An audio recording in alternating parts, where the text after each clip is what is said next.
All right, today just wanted to record a quick vlog video for you guys. I'm going to be going away on a trip to Ohio for the next few days, which is going to kind of interrupt my regular workflow. So I just want to do something that was a little bit light, a little bit easy. And one of the things I had in my mind recently was this whole idea of, especially in modern Western kind of societies, there is this expectation of happiness, meaning that there is this feeling that we should be happy and that life ought to be happy. And I never really thought about it before, but that kind of idea or that kind of expectation seems a little bit odd when you start to think about it and when you start to think about it in terms of our history. And this really came up for me because I've been in the process of writing a book, and one of the sections of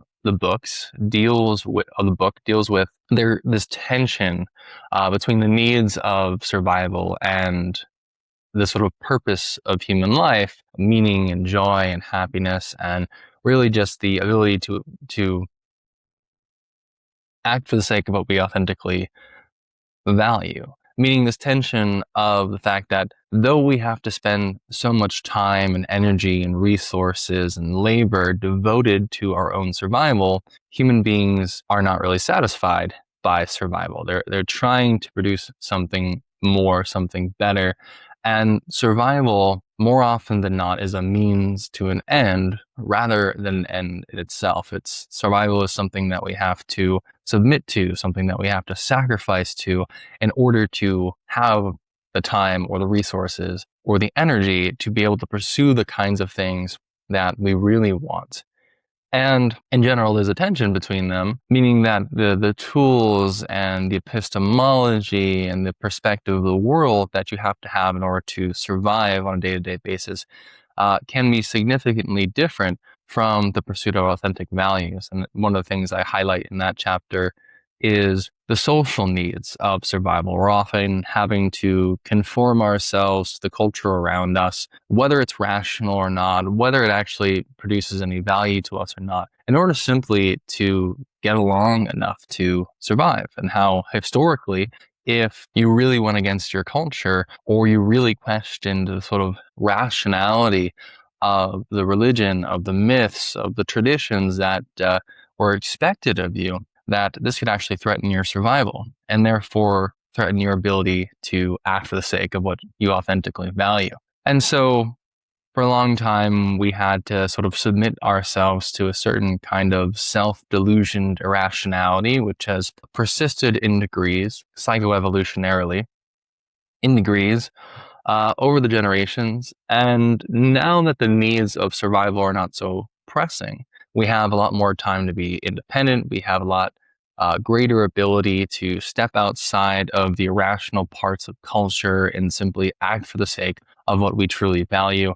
And there is kind of this growing expansion of social freedom, right? And so there's that's the entire, basically the idea of the chapter and kind of what implications that has for philosophy and for ethics, for the concept of the self, for the historical reality of childhood and how that all plays together, right? But part of that writing is, diving deep into our history. And what I've noticed, or at least what stood out to me in that study of, pre-civilized history or even pre-industrial history, is how much of the people's mindset or any given individual's mindset was not focused on the idea of happiness or individual fulfillment at all. In fact, the needs of survival were so pressing, even 500 years ago for the vast majority of people, that they wouldn't have even had the idea or the conception of personal fulfillment or happiness as something that they could really achieve, as something that they had any kind of control over. Meaning that for them, if happiness came about, if joy or pleasure or whatnot came about in their life, it was entirely separate from what they could do to produce it, entirely separate from them having any kind of control or choice to pursue it. Whereas in the modern day, We we seem to have, at the very least, choice and freedom, right? We think of our lives in terms of, how can I arrange things, or how can I set up my life so that I can do the things that I really want, right? Whether that's artistic pursuits, whether that's playing video games, whether that's spending time with our family, whether that's some sort of business we're producing, whether that's, again, some sort of creative hobby, whatever actually gives us fulfillment and joy. The way that we look at our lives often is, okay, well, I've got to get certain things done, right? I've got to get enough money and have a home and have the basic necessities and maybe some luxuries over here. But once I get those set in place, then I have a certain amount of hours within the day that I'm going to spend on the things that actually, bring me joy or fulfillment or pleasure or whatever. And so and we do this not only in our day-to-day lives, but we do it kind of in the structure of our lives. So a lot of standard advice given to young people is, when you're young, you try to sacrifice and build up a foundation for yourself so that when you're in your 30s and 40s, you're going to have a lot more freedom and time to pursue the things that are of real value to you, of real meaning to you, right? You don't want to act impulsively when you're young and then have to pay for it when you're later, because it's harder to make up for that the older you get than it is for when you're younger. And so, both in our day to day lives and even in the way that we think about planning for our lives, we try to structure things in a way where at some point we're going to be able to do the things that make us happy, right? And the more you go back in history, the more you realize that they never even had the chance to conceive of having autonomy, conceive of having choice, conceive of acting individually for the sake of their own happiness. Their primary and constant concern was always, okay, what do I need to do in order to live for the next day or for the next few months? What do I need to do in order to protect or feed or clothe or uh, help my family and my community survive? And the few moments or the few days within a given year that they really had any kind of deliberate free time or structured leisure were these kinds of festivals that were placed around times of abundant harvest, like the first fruits of spring or the fall harvest. And so it was only really a couple of days or maybe a few days strung together where the people could largely, let their pressing needs of survival, let their guard down, and actually, have some pleasure for that day. There was no expectation and no mindset that uh, I get to choose my life, I get to choose my role within society, I get to choose my path, and that I get to be happy. And again, one of the things that stands out to me about modern culture is that is how we structure our lives. We're structuring after the pursuit of happiness and meaning and purpose, which isn't necessarily a bad thing. I mean, I think it's a great improvement that we actually have enough time and leisure and power and resources that, lots of people can actually have some free time in their life to think about those things and pursue them. But one of the things I think that stands out negative about the modern mindset is this expectation of happiness. This sense in which if I don't feel happy or fulfilled or like I'm moving towards my purpose in life, that I individually have failed in some way, that I have failed to live up to what is expected of me. I think a lot of people almost view stress, anxiety, sadness, even stretches of depression as as out of the norm, as out of the norm of human experience, as out of the norm of how life as a human being, should or ought to be. But when we go back in time and we look at the people of the past, there wasn't any expectation to be happy. I mean, they thought of life as basically a near constant struggle that was every once in a while permeated by moments of happiness, or by days of specifically ritual leisure, or happiness and joy and meaning and purpose was almost entirely consumed by the pursuit of survival itself, and then broke in moments of free time and leisure that happened to come upon them that they had no control or purpose over. The actual natural state, so to speak, or at least the historical state, is one of suffering, struggle, pain,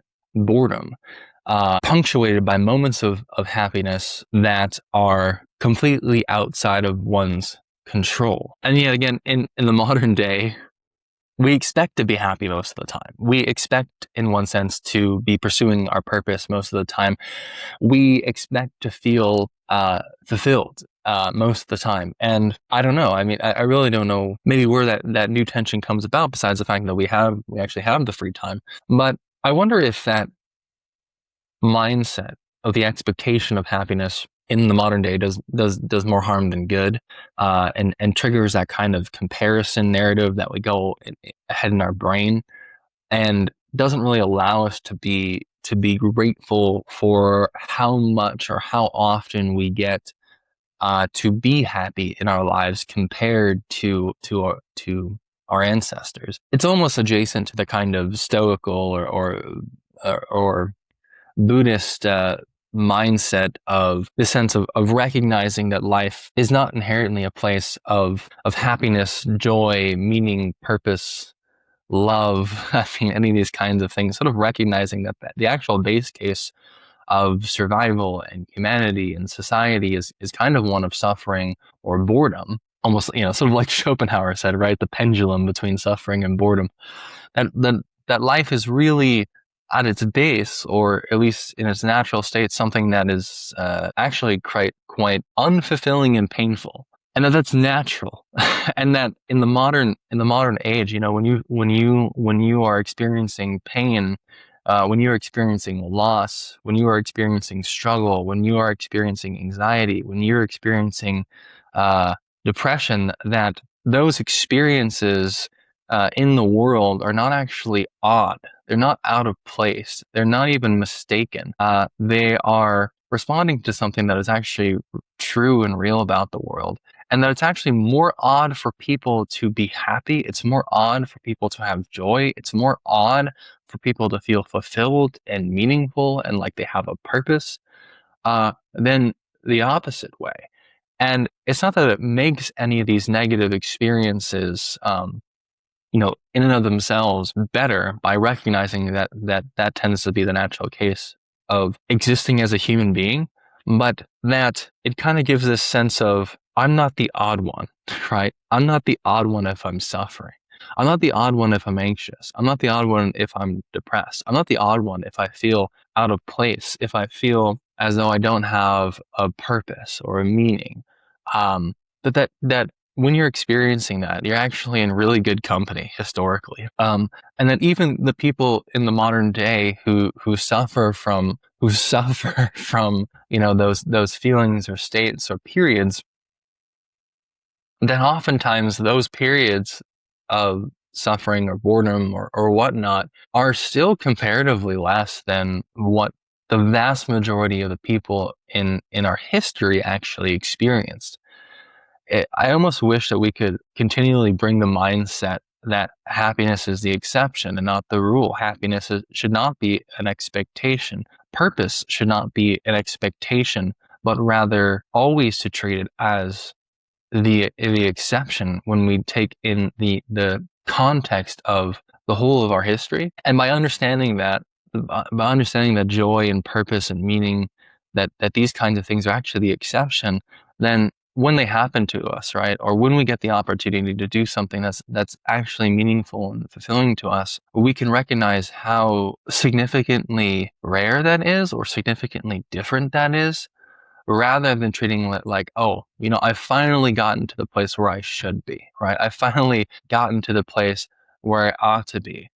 Rather recognizing I've gotten to a place that is genuinely rare and exceptional and wonderful, because of that. And then in the same way, when we do go through the suffering and the boredom, and the sense of listlessness, recognizing like, yeah, that's kind of the base case of life. That's kind of the base case of, you know, what human life is like. And I don't know, maybe that would be depressing for some people, or maybe they would ask themselves, why endure that at all? And again, for me anyway, I mean, I'm a Christian, so even if life in and of itself is kind of just suffering and boredom for the most part, even if the rest of my life I could never do anything that was meaningful or experience any more kind of happiness, I myself would consider that to be the result of a fallen world, and know that know with a certain faith that someday I'm going to be with my Creator in heaven, where there is no suffering and all tears are wiped away. But even just looking at the history of the past, and looking at how did our ancestors deal with this this base case of suffering and boredom beyond the religion and beyond the myths of their time, how do they deal with it? And I think there are many. Well, there are a couple distinct ways that they dealt with it. One was really just this idea of hope. There's this idea in general that people were building something out of which they would never experience themselves, but which they knew their children or their grandchildren, their great grandchildren, or generations even further down the line would benefit. And even if the majority of their life was suffering and boredom, they got purpose and meaning out of being a part of that, and viewing it as the growth of the tribe or the civilization or the nation around them, and sort of enthusiastically, in one sense, building for that kind of future. And also the punctuated moments of structured, leisure celebration or whatnot, I think really helped them to endure through it, because it would be months and months of this, constantly just doing whatever you needed to do in order to survive, and laboring and laboring.